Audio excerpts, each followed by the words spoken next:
KBS2 주말 연속극 다리미 패밀리 32회가 방송됐습니다. 이제 단 4회만을 남겨둔 상황에서 긴장감 넘치는 전개로 시청률도 쑥쑥 오르며 인기를 더해가고 있습니다. 강주가 엄마 지연의 신고를 막기 위해 다리미와 헤어지겠다고 약속하는 장면, 정말 마음 아프지 않았나요? 오늘은 32회 내용에 저의 상상력을 더해 앞으로 과연 이 가족들이 얽힌 이야기가 어떤 결말로 향하게 될지 이야기해보고자 합니다. 구독과 좋아요로 응원해 주시면 시작하겠습니다. 지난 31회 엔딩 장면은 봉희의 세탁물을 받으러 나온 지연이 지나가던 사람들의 홍시 세례를 맞게 되자 봉희가 지연을 감싸 대신 맞으며 지켜주는 모습으로 끝났습니다. 이어 32회에서는 괜찮다며 그냥 가려는 봉희를 억지로 집 안으로 데려와 옷을 닦아주며 고마움을 표하는 지연의 모습으로 시작됐습니다. 지연에게 찔리는 게 많은 봉희는 지연과 눈도 마주치지 못하고 지연이 하는 말에 동의하는 척하며 기분을 맞춰줍니다. 그러면서 봉희는 강주와 다리미의 연애를 너무 반대하면 불붙을 수 있으니 내버려 두는 게 오히려 자연스럽게 헤어질 거라고 말합니다. 하지만 지연이 지난번 경찰서에 왜 왔느냐고 묻자 봉희는 얼떨결에 손님과 옷 때문에 언쟁이 있었다고 얼버무리며 나갑니다. 이때 승돈과 태웅이 퇴근해 집에 들어왔고 봉희는 두 사람을 본 채 만 채 뛰어나갑니다. 승돈이 뒤따라 나가 봉희에게 너 간 크다. 네가 도둑이었냐? 하며 놀리고 쫑크를 주자 첫사랑 앞에 쪽팔린 봉희는 부끄러움을 감추려고 오히려 승돈에게 화를 내고 가버립니다.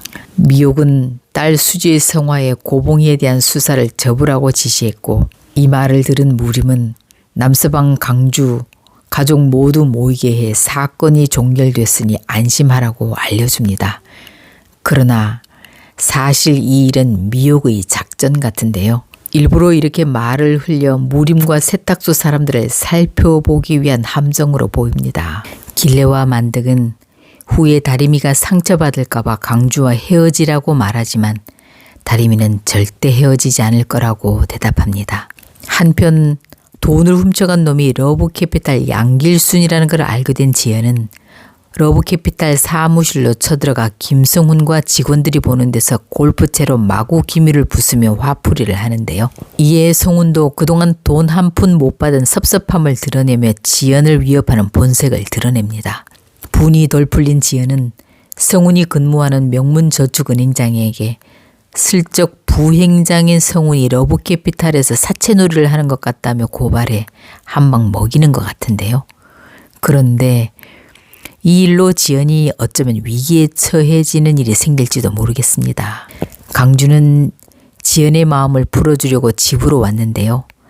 마침 승돈과 태웅도 퇴근해 네 사람은 함께 어색한 저녁을 먹게 됩니다. 승돈과 지연은 서로 나가라고 이야기를 시작했지만 결론이 나지 않자 강주는 4명이 함께 사는 건 어떠냐고 제안합니다. 이 장면은 아마 앞으로 넷이 살게 되는 복선이 아닌가 생각됩니다. 또한 3부자는 서재에 앉아 사업 이야기를 하는데요. 승돈과 태웅은 강주의 사업 수완을 칭찬하며 서강업회를 인수를 제안하고 강주가 이에 응하자 세 사람은 화이팅을 외치며 화기애애한 분위기가 됩니다. 한편 강주는 세탁소 옥탑방에 머물면서 다리미네 가족들과 마치 한 가족처럼 만득과 목욕도 가고 봉희를 위해 피부과도 예약해주고 세탁 일도 배우고 다리미를 따라다니며 배달도 하고 즐겁게 지내고 있는데요. 혜자의 식당에서 밥을 먹던 지연이 이 모습을 우연히 보게 됩니다.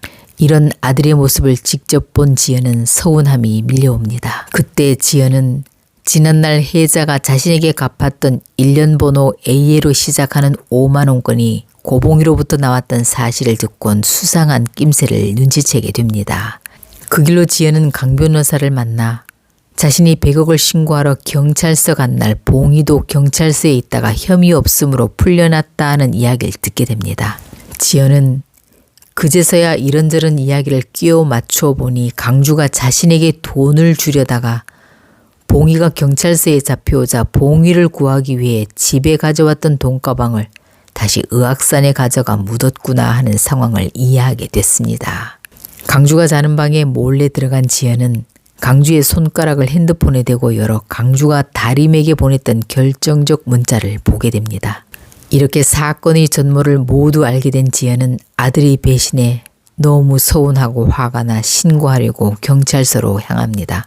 이때 잠에서 깬 강주는 필사적으로 지연을 뒤쫓아와 신고를 막으려 했지만 지연은 얘기할 기회를 충분히 줬는데도 넌 끝까지 세탁소 사람들만 챙겼고 세탁소 그 여자 살리려고 넌 날 죽인 거라고 배신감에 치를 떨며 말했습니다. 세상 하나밖에 없는 사랑하는 아들을 뺏긴 지연의 서운한 마음도 이해가 가는 장면이죠. 결국 강주는 신고를 막기 위해 봉희를 지키기 위해 다림이와 헤어지고 청렴 세탁소와도 인연을 끊겠다고 약속을 하고 맙니다. 이 말에 지연은 마음을 바꾸어 돌아가고 강주는 자신이 선택할 수밖에 없었던 그 잔인한 약속에 이 말을 차가운 바닥에 찌으며 오열했습니다. 이렇게밖에 할 수 없는 강주의 모습을 보고 시청자들도 함께 울었습니다. 32회는 이렇게 사랑하는 사람을 지키기 위해 몸부림치며 울부짖는 그의 절절한 마음이 그려지며 끝났습니다. 아마 33회에서 강주는 이제 옥탑방에서 나와 집으로 돌아가고 다림이와 하고 싶었던 멜로 영화도 보고 밥도 먹은 후 헤어지자고 말합니다. 눈도 마주치지 못하고 말하는 강주의 말을 다림이가 받아들이려 하지 않자 강주는 자신은 이제 미국으로 공부하러 떠난다고 쌀쌀하게 말하고 돌아갑니다. 다림이는 강주의 갑작스러운 이별 통고를 받아들이려 하지 않았지만 후에 태웅을 통해 강주가 지연과의 갈등 때문에 봉희를 보호하기 위해 이런 결정을 내렸다는 걸 알게 될 겁니다. 진실을 알게 된 다림이는 강주와 지연의 관계를 생각해 가슴 아픈 선택을 받아들이고 이렇게 두 사람은 결국 헤어지게 됩니다. 한편 지연은 자신을 제외한 모든 사람들이 알면서도 세탁소 가족을 구하기 위해 함구하고 있었다는 사실에 더욱더 기분이 나빠져 퇴근해 오는 승돈과 태웅에게 신고할 거라고 말합니다. 이에 승돈은 딸 눈뜨게 하려고 한 절박한 선택이었을 거라고 대신 변명해주며 신고하지 말라고 부탁하고 태웅 또한 평생 자신이 대신 그 은혜를 갚을 테니 신고하지 말아달라고 무릎 꿇으며 사정하게 됩니다. 서강 오페럴은 지승으로 합병돼 차림이 부서장이 되어 일을 하게 되고 강주는 말없이 미국으로 떠납니다.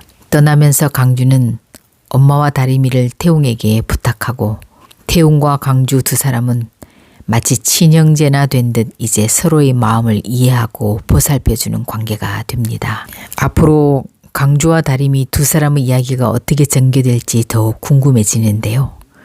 주말 드라마의 특성상 마지막엔 결국 화해와 용서로 갈 텐데 도저히 풀릴 것 같지 않은 두 사람과 두 집안이 어떻게 어떤 일을 계기로 서로 용서하며 풀리게 될지 작가의 생각이 궁금해집니다.